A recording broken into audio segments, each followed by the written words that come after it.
Welcome to the channel, Darkness in the Night. That night, Da Lat was colder than usual. The fog hung low like a morning veil, covering the winding mountain pass. Dim yellow lights flickered through the tall pine trees, glimmering like the eyes of someone secretly watching from the dark. The wind howled through the ravine, its long, trembling moan sounding almost like someone whispering an old story. At the end of the pass, a flower truck moved slowly through the mist, its headlights cutting pale beams through the fog. Behind the wheel sat a thin man with hollow eyes. Ha was a hired flower truck driver. Every night, he drove down the mountain to deliver flowers in time for the early morning market in the lowlands. He was used to the freezing wind on the mountain roads, used to the ghostly hum of the pine forest whenever the truck descended a slope. People often whispered that the stretch of road near the Hill of Two Graves was haunted. But Ha always scoffed. He didn't believe in such nonsense. To him, ghosts existed only in the minds of the weak. That night, just after the third bend, Ha suddenly felt a sharp pain in his stomach. He pulled over to the side of the road and stepped out. The cold fog rushed against his face, his breath turning milky white in the night air. He unzipped his pants and looked for a hidden corner. That's when he noticed, off to the right side of the road, half hidden among wild grass and moss, stood a small, crooked shrine. Its roof was half collapsed. The walls were black with mold, and a few half-burned incense sticks lay before it. He chuckled, his voice rough from cigarettes and fatigue. Everywhere you go in this place, there's a shrine. These people must be really bored. As he muttered, he smirked and spat toward the shrine. The sound of spit hitting the ground was sharp and hollow. Then, as if to prove his disdain, he lifted his foot and kicked lightly at the mossy altar. The dry wood gave a brittle knock. A small moth fluttered out from inside the shrine, brushing across his cheek, its wings icy cold. Ha shivered slightly, then let out a low laugh. Superstitious nonsense. He zipped up and walked back to his truck without looking back. But as he closed the door, a faint sound drifted through the mist, something like soft weeping. It was almost inaudible, just a sigh tangled in the whisper of the pine trees. Ha frowned and tilted his head to listen. Nothing, only the forest breathing. He exhaled sharply, started the engine, and drove off. The roar of the motor swallowed every other sound, leaving the broken shrine fading into the thick fog behind. By the time he reached home, it was almost 4 in the morning. The old wooden house nestled quietly on the hillside, just below the Hill of Two Graves. His wife, Lan, was still awake, sewing the hem of a traditional dress under the dim light. She looked up when he came in, her voice weary. "Another late drive?" Ha took off his jacket and gave a dry smile. "Yeah, urgent delivery. Almost hit a stray dog on the way down." Lan frowned, her tone uneasy. "I told you already. It's the 7th lunar month. Don't drive at night. People say someone died unjustly on that road."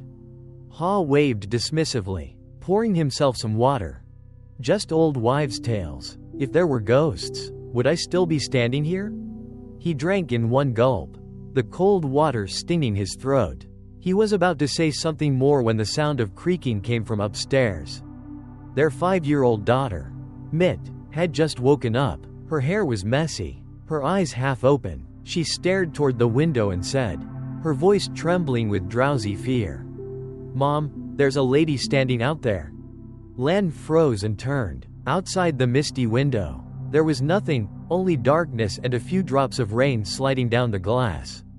She pulled the curtain open wider. "Nothing." She turned back to her daughter and whispered softly, "There's no one there, sweetheart. You just had a bad dream." But Mit kept staring, her lips quivering as she murmured, "The lady, she's wearing a red dress, red like blood." The words faded into the thick, heavy air. Lan felt a chill crawl up her spine. She quickly pulled her daughter into her arms. Ha forced a laugh, trying to sound casual. "Kids and their imagination. Every night here looks red anyway. It's just car lights reflecting off the fog." But just as he spoke, a sudden gust of wind slipped through the crack in the door. The oil lamp on the family altar flickered and tilted slightly. Ha's heartbeat quickened. He didn't know why, but an uneasy feeling crept into his chest. That night, he dreamed. He was back on the mountain pass. The white fog was so thick it looked like smoke. Out of that dense mist, a figure slowly emerged. A woman in a long white *dye. Her head was bowed, her long black hair draped over half her face. She moved closer, her voice drifting like a whisper in the wind. "You destroyed my home?" Ha jolted awake, his back soaked in sweat. He sat up, breathing hard. The room was silent except for the soft breathing of Lan and their daughter. He let out a shaky laugh, convincing himself it was just exhaustion. But as he turned to lie back down, his eyes froze. On the wooden floor, right beside his bed, was a small wet patch, the shape of a human footprint. The damp marks trailed straight toward his bed and stopped.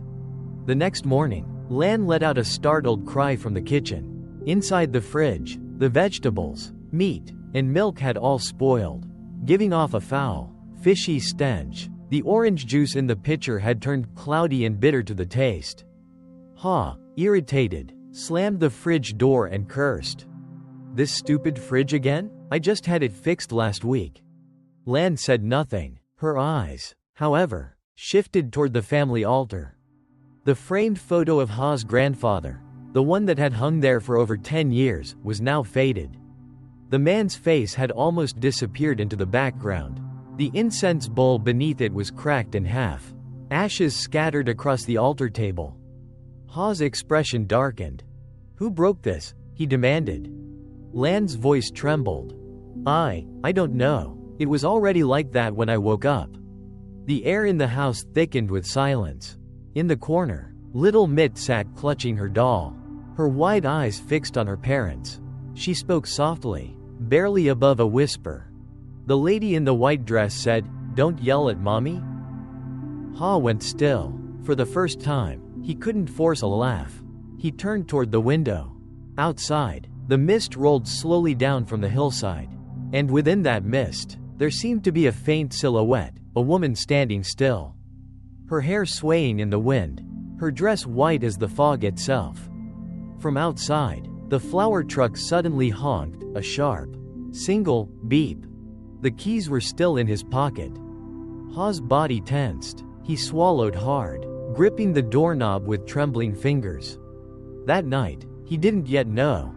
The shadow he had just seen would never leave him again. And when the fog finally lifted, what waited for him beneath that ruined shrine had only just awakened. The next morning, clouds blanketed the hill, and the mist still hadn't lifted. Ha sat on the porch, a cup of black coffee in hand, staring out toward the pine forest. For some reason, the coffee tasted dull that day, faintly metallic, with a strange earthy tang. From somewhere deep in the woods came the hum of chainsaws, men cutting timber, but beneath that steady noise, he thought he could hear something else, soft, drawn out, like someone moaning. He strained his ears, just as Lan opened the door, her voice hoarse from a sleepless night. "Last night," she whispered, "I heard footsteps, walking around the house." Ha frowned, his tone low. "Probably stray dogs or cats.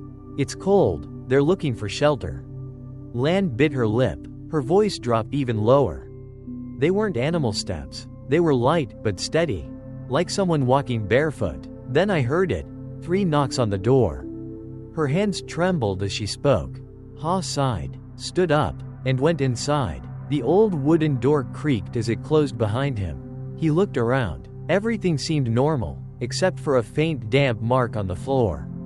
The same one he'd seen the day before. He grabbed a cloth and wiped at it. But the harder he wiped, the clearer the mark became. In the center of the water stain was a tiny circular burn, like the tip of a half-burned incense stick. His brows furrowed. By afternoon, a light drizzle began to fall. Lan was busy sewing in the workshop. Mitt was taking her nap, and Ha drove out to the town to deliver flowers. By the time he headed back, the sky had turned a heavy gray. The wind cut through his jacket, cold enough to sting. As his truck rounded the familiar bend, Its headlights illuminated the old shrine. It looked even more ruined now, roof tiles caved in, the altar sunken into the mud. But something new sat on it this time. A single white chrysanthemum, fresh and glistening, rainwater dripping from its petals. Ha slowed the truck. A chill crept up the back of his neck, the distinct feeling of being watched. He opened the door and stepped out. The air smelled damp and stale, like rotting cloth. The ground beneath his boots sank slightly, thick with mud. He bent down to look closer. The chrysanthemum rested perfectly upright in a cracked porcelain cup. Around it, no footprints. No signs of anyone having been there. He swallowed hard. His shirt clung cold against his back. Then, clack.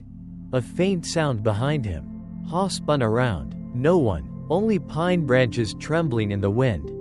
Then from somewhere up the hillside came a sound, laughter. Faint and rasping, like the wind squeezing through dry leaves. Ha scrambled back into the truck, slammed the door, and hit the gas. The engine roared, tires splashing mud. In the rearview mirror, through the blur of fog, he caught a glimpse, a pale shape standing still in the mist. When he reached home, Lan was waiting on the porch. Her eyes were dark and sunken. "Did you see anyone near the shrine?" she asked softly. Ha's heart skipped. "Why are you asking that?" "When you left, Mitt started crying again. She said the lady in the white dress came to the house. She sat on the porch chair. When I went out, the chair was soaked, like someone had just been sitting there." Ha said nothing. His chest felt tight. He didn't mention the chrysanthemum. He just went to shower. The warm water poured over him, yet he couldn't shake the chill in his bones. When he dried himself, he noticed a small round patch of mud on his calf. It smelled faintly of decay. He scrubbed at it, but the mark wouldn't come off. That night, rain tapped endlessly on the tin roof. The old wooden house creaked in the wind. Lan held Mitt close, sleeping in their room. Ha sat alone in the living room, eyes fixed on his grandfather's framed photo. The longer he stared, the blurrier it seemed, as if fog had seeped inside the glass. The rain outside grew heavier, blending with the mournful whisper of the pines. Then came the voice. Soft, wet, close. "Why did you destroy my home?" Ha jolted upright, eyes wide. That voice, it wasn't in his head. It came from the window. He whipped around. Only rain and fog. Then a flash of lightning split the sky. And for an instant, he saw her, a woman's silhouette pressed against the glass. Hair long and tangled, her white dress glowing faintly in the light. The thunder cracked, the light vanished, and she was gone. But the wind wailed louder, carrying with it the sound of muffled sobbing. Lan woke to the noise and ran out. She found Ha collapsed on the floor, gripping the edge of the table, his face pale. "What happened?" she cried, shaking him. Ha's breath came in short bursts. "Someone was standing at the window, watching me." Lan looked out, nothing but sheets of rain. She dragged him inside, but as they crossed the threshold, the oil lamp flickered once, then went out. Darkness swallowed the room. For a moment, there was only silence. Then, tock, tock, tock. 3 knocks, from somewhere inside the house. Lan froze, her hands clutching Ha's sleeve. Sweat ran cold down his spine. He scanned the room, nothing. Then, without warning, a gust of wind burst through the windows. The white curtain billowed up, wrapping around his face. It was cold and smelled of blood. Ha screamed, ripping it off. The curtain fell, and there, clear against the window pane, was a small handprint, smeared in pale red blood. The wind howled, rain lashed through the open window. Lan clutched Mitt, terrified. Ha stood frozen, his lips trembling, eyes locked on that bloody handprint. When the storm finally eased, they dared to relight the lamp. The dim yellow light revealed a spotless room. No blood, no marks. The glass was clean, the floor dry, as if nothing had ever happened. Lan broke down, her voice shaking. "I can't take this anymore. Let's move, please." Ha shook his head, trying to sound firm though his voice faltered. "No, we're not leaving. This land, it was my grandfather's. No ghost is going to scare me off. But at that moment, a drop of liquid fell onto his hand. He looked up. From the ceiling beams, dark droplets were falling, thick, slow, metallic smelling. He caught one. The stench hit him instantly. It wasn't rainwater. It was blood. Outside, the mist thickened again. The pines swayed, whispering what sounded like laughter. Inside the wooden house, the oil lamp flickered weakly. Ha's shadow trembled on the wall. And above them, on the roof, came the creak of slow, deliberate footsteps. That night, the rain had finally stopped, but the chill still crept through every crack in the old wooden house. Fog poured in from the porch, mixing with the musty smell of damp timber. Ha sat hunched in the corner of the kitchen, eyes bloodshot, his hands trembling even as the oil lamp beside him flickered weakly. Every time the wind hissed through the doorframe, the small flame wavered, threatening to die. Lan had already taken Mitt into the bedroom, but now and then the little girl's soft sobs still echoed faintly through the thin walls, cutting deep into his chest. Ha leaned his head against the wall, mind in turmoil. Since the night he stopped at that ruined shrine, everything had spiraled out of control. The bloody handprint, the wet footprints, the whisper in the wind, they replayed in his head like an old film burned into his memory. He closed his eyes, but the more he tried to forget, the clearer she became, the woman in the white asterisk Audai. Her long, drenched hair dripping onto the floor one drop at a time. Plop, plop, plop. Then came a sound outside the porch, soft and dragging, like wet fabric being pulled across the floor. Ha's eyes snapped open. He held his breath and listened. The sound stopped, then started again, closer, and closer still. His heart clenched. He stood up, stepping slowly toward the front door. Just as his hand touched the latch, knock, knock, knock. 3 slow, deliberate taps. He froze. The knocks echoed through the quiet house. Heavy and patient, he stared at the crack of the door.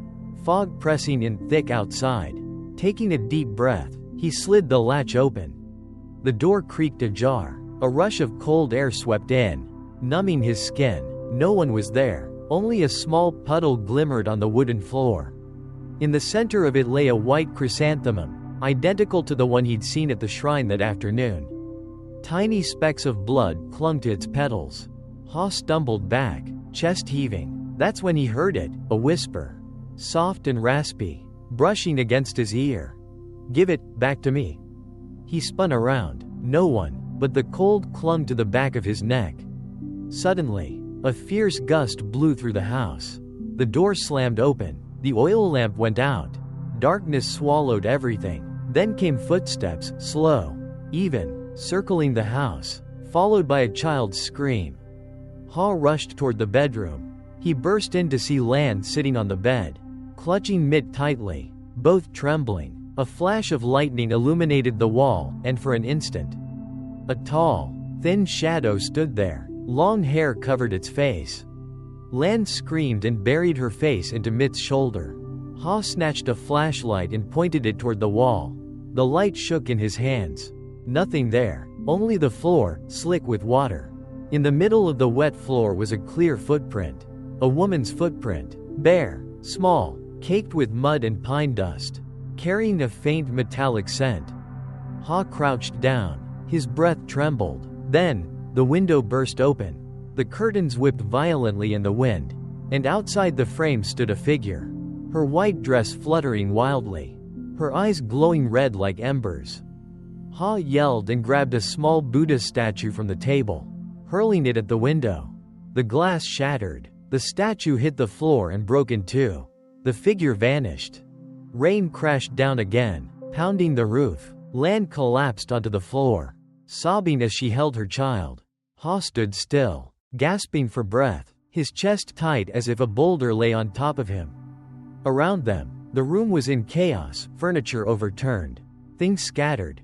Through her tears, Mitt choked out, her small voice trembling. She said, "It hurts." She said, "She's cold." Lan broke down completely, and Ha just stood there, hollow. The words echoed in his head. She said, "She's cold." Slowly, he turned toward the door. Outside, the mist was thick, swallowing the hills whole, yet deep within it flickered a faint, wavering glow, a small flame, like a candle struggling against the wind. It came from the direction of the old shrine. He grabbed his jacket. Lan clutched his arm, her voice shaking. "Where are you going? Don't go, please. I'm scared." Ha turned to her, his eyes sunken and voice hoarse. "If I don't find out what's happening, none of us will ever be safe." He pulled free from her grasp and stepped into the fog. The wind howled through the pines, crying like something alive. The dirt path was slick, each step sinking deep into the mud. The smell of soil, resin, and something faintly rotten hung in the air. When he reached the shrine, the candle was real, flickering weakly atop the old altar. Rain dripped from the broken roof onto a small, faceless statue. Ha lit a cigarette with shaking hands. The spark illuminated the ground beside the shrine, fresh soil, recently dug, the marks of a shovel still visible. He bent down, heart pounding. Something glinted in the mud, a shard of glass. He picked it up, wiped it clean. It was a piece of a broken mirror, scratched and clouded. He tilted it toward his face. His reflection stared back, distorted. And behind him, in the reflection, stood a woman, her head bowed, her hair covering her face. You're the grandson of that man?" The voice sliced through his mind like wind through hollow bamboo. Ha whipped around, but saw only thick fog and swaying trees. The mirror slipped from his fingers and shattered on the ground. The sound of breaking glass echoed down the mountain. He turned to run, but something clamped around his ankle, cold and unyielding. A hand. He fell hard, the mud splattering his clothes. In front of him, through the fog, a pale face emerged, eyes bloodshot, lips blue, whispering like the wind itself. "You will return the life you stole?" Ha tried to scream, but his voice caught in his throat. His entire body froze, locked in terror. Then lightning struck, a blinding flash splitting the sky, illuminating everything for a single second. And then, silence. When he opened his eyes, the world was white again. Only mist. The cold hand was gone. He sat in the mud, shaking, gasping for air. The white chrysanthemum still lay there on the altar, now wilted, its petals streaked with dirt. He rose slowly, legs heavy, and backed away. Far in the fog, a white figure stood motionless, watching him. He ran, down the slope, through the wind, through the laughter that followed, faint, broken, drifting among the pine trees. When he reached home, the oil lamp in the living room flickered on by itself, though no one had touched it. On the table, his grandfather's photo, once faded, was now perfectly clear again. But this time, the old man's lips curled into a twisted, cold smile. That night, Ha didn't sleep. Outside, the fog thickened once more, and through the restless wind came a woman's soft, whispering voice. "You have angered the spirit of the shrine, my son." Since the night Ha climbed the hill to the shrine, the little wooden house on the slope had lost all its warmth. By morning, fog still blanketed the porch, and the kitchen smelled of damp wood mixed with something faintly metallic. Like old blood, Lan swept the floor with trembling hands. Dark circles under her eyes after a sleepless night. Mid lay burning with fever, her lips trembling, whispering the same phrase over and over, words that made every hair on Lan's neck stand on end. She said, "It's so cold." Lan froze. Her voice cracked as she prayed under her breath, dabbing the child's forehead with a warm cloth. Outside, Ha sat hunched on the porch, a half-burned cigarette dangling between his fingers. Smoke curled around his head, thin and gray. The rain had stopped hours ago, but the earth still steamed, damp air pressing down like a weight on his chest. "Maybe we should leave," Lan whispered, glancing toward the pine forest. "I can't stay here anymore. Ha, something's not right with this house." Ha looked up, his eyes bloodshot and hollow. His voice was rough, almost a growl. "Leave? And go where? The truck's busted, the road's slick, we'd never make it down the pass alive." He stubbed out his cigarette and went back inside. His gaze caught on the framed photograph of his grandfather hanging on the wall. Since last night, it had been covered by a thin film of mist, like breath on glass. He wiped it away, but the fog crept back instantly. Dull and opaque, under the weak light, his grandfather's face seemed tilted now. The lips curved into a faint, eerie smile. Ha muttered, voice low. Grandpa, what the hell did you hide from me? A gust of wind hissed through the rafters, bringing with it a dry scratching sound, like fingernails scraping against wood. Lan jumped, clutching Mitt closer, eyes darting nervously around the room. Ha walked to the backyard where the old flower truck was parked. The tires were sunk deep into the mud, the metal body slick with grime. He opened the driver's door. The smell hit him, gas, old leather, and something else. Something acrid, coppery, like dried blood. He turned on his flashlight. The beam swept across the seats and stopped on something wedged beneath the rubber floor mat, a small scrap of white fabric. Stained with dirt, its edges frayed. Printed on it were faint chrysanthemum patterns. His hands began to shake. Then, slosh, slosh. Footsteps behind him. He spun around. Nothing, but on the truck's fogged windshield, 3 faint handprints appeared, slowly dragging downward, leaving behind watery streaks that looked disturbingly like diluted blood. From the pine forest came a woman's voice, soft, distant, calling his name. Ha. Ha oi. It was gentle, but freezing. The sound sliced down his spine like ice. He dropped the fabric and stumbled back, flashlight shaking in his hand. The beam caught something on the ground, small footprints, wet and glistening, leading uphill toward the fog. Then Lan's panicked voice echoed from inside. Ha, Mitt, she's talking to someone. He bolted into the house. Mitt sat upright on the bed, eyes wide open, unblinking. Her lips moved slowly. She said, the flower isn't returned, she's so cold. Lan burst into tears, clutching her daughter. Ha froze. The image of the white chrysanthemum on their porch flashed in his mind. He ran outside, but the flower was gone. Only a faint trail of water remained, smeared across the porch, leading into the yard, and disappearing up the dirt path toward the pine hill.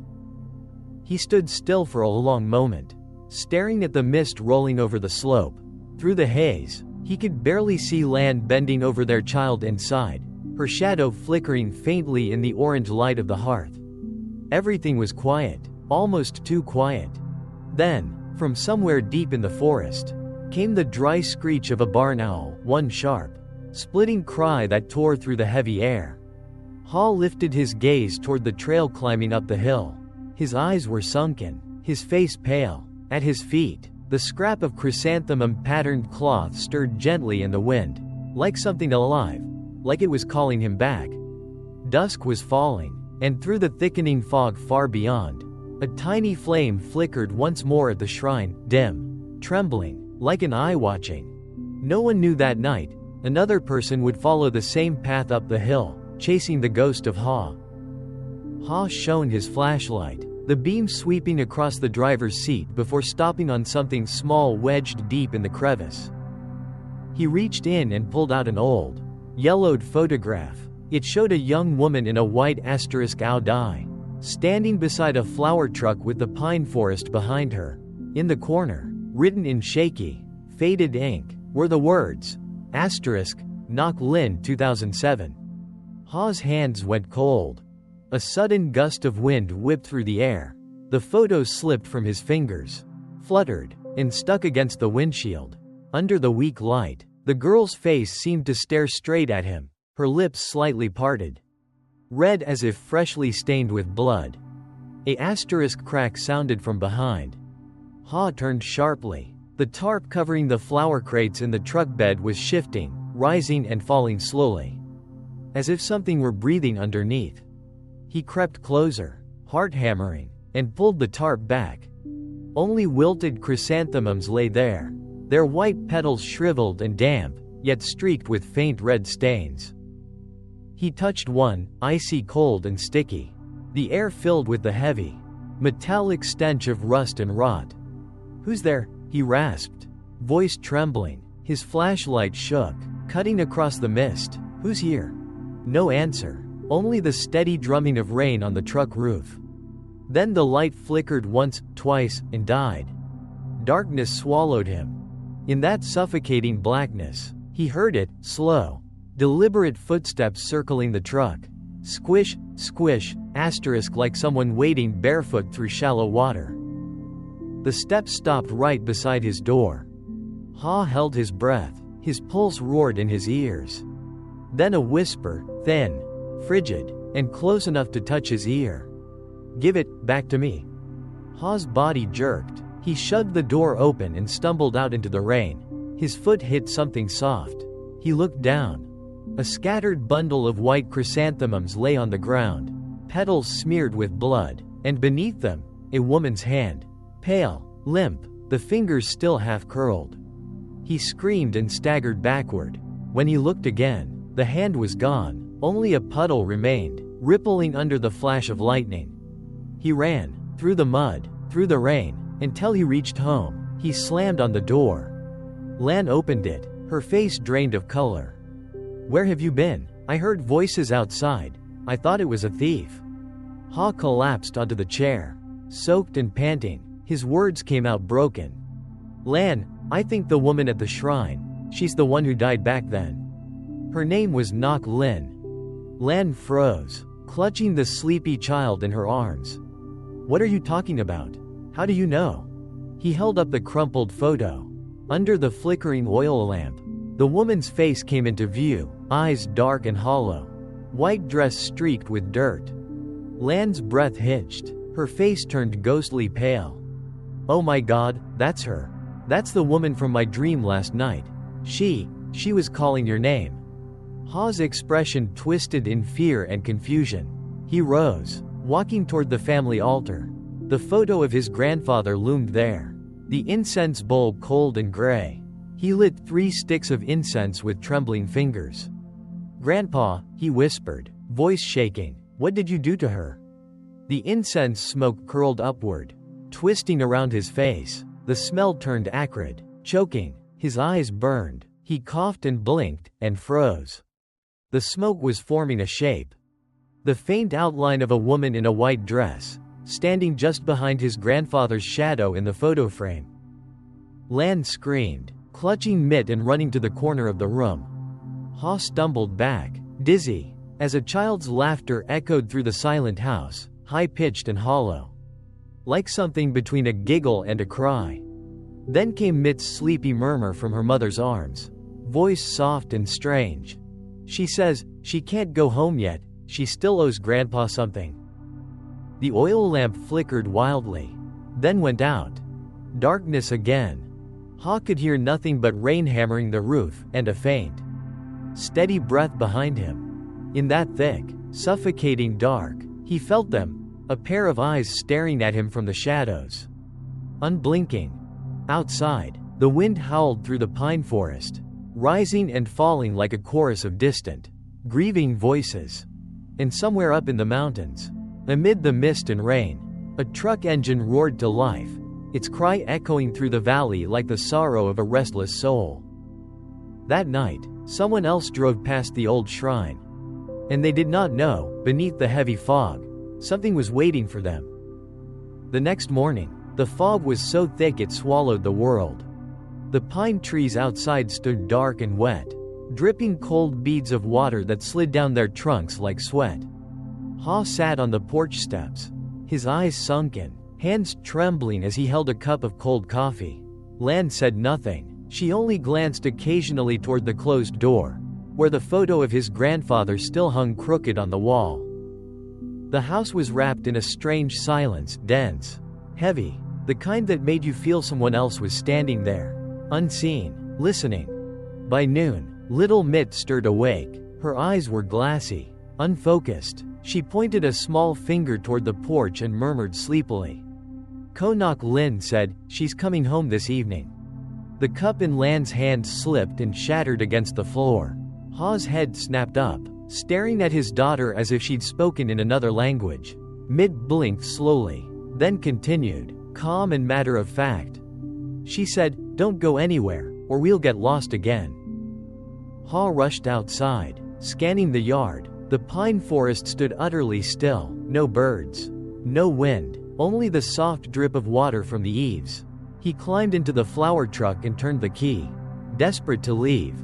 The engine sputtered, groaned, and died. He tried again, once, twice, 3 times, only a weak rattling buzz before it fell silent. Then he saw it. On the passenger seat lay the photograph of Ngoc Linh. He had left it inside the house. Now it sat there, soaked through, with strands of long black hair clinging to the wet edges.